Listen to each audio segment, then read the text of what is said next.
Hi, I'm Celine, technical writer with Smart Learning Suite Online. And today I'd like to show you some new features we've added to our collaborative workspace activity. So I'm going to go ahead and open up my lesson here. I'm teaching my students about civilizations, cities, and natural resources.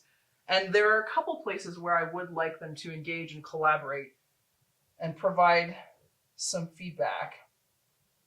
So here's the first spot. I want them to identify natural resources that they see in this picture.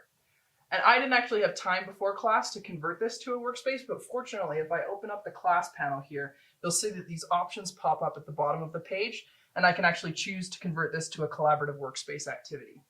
So we'll go ahead and do that. And here's one of the new features that we've added to workspaces. Previously, you had to choose a certain number of teams, and you had to have at least two. But we realized sometimes you'd like to have your students all collaborating on the same page, just one group exercise. So now you can choose everyone on one team. So we'll go ahead and do that. And now all the students who are connected to my lesson can start drawing on the page to circle the resources that they notice. So you can see one of my students has circled the farmland here. That's a great option. You also have the ability to jump in as a teacher and circle something. There's another student who noticed the mountains. That's a great place to harvest ore and that sort of thing. Also circle the water to point out to them that's another resource we should be talking about. So this is a great way to just get discussions going, get everyone in the class involved.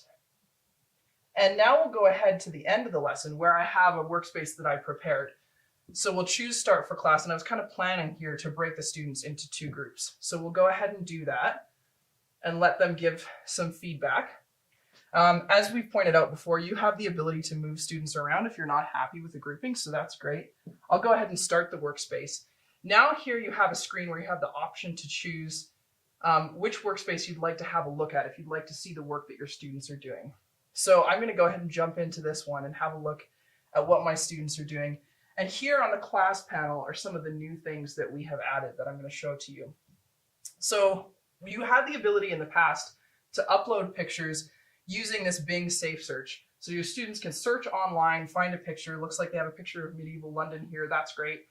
And they can add a picture that they found online to the class. But we've also added up here the ability to select an image. And if you press this button, what you can actually do is upload an image from whatever device you're using. So if my students are on their phones, they could actually upload something from their camera roll. This might be great if you want to take a picture of something you've written on the page. And now we see here that the students have added another picture of modern London. So that's great. There's a bit more flexibility with images now. The other thing we've done is we know you want students to be able to cite their sources when they're providing and inserting content here. So we've added this add a web link search bar where they can actually put in the link of the source material for what they've put on screen. So that's another added benefit if you're asking students to reference their sources. The next thing we've done we're really excited about is we've added the ability to add typed text. We know that if you're trying to put words in here, it's a little bit awkward to just use the pen. So now students have the ability to just type in responses, which is great. And you'll notice here, we'll go back, students have actually added this commentary population boom because I've been teaching them about the population boom that happened in medieval London. So those are some of the latest features in Smart Learning Suite Online. Next time you're in here, hop in, give Workspaces a try, and let us know what you think in the comments. And if you'd like to see more videos like this, be sure to subscribe to our support channel and keep an eye on the new features in Smart Learning Suite Online playlist. Thanks for watching.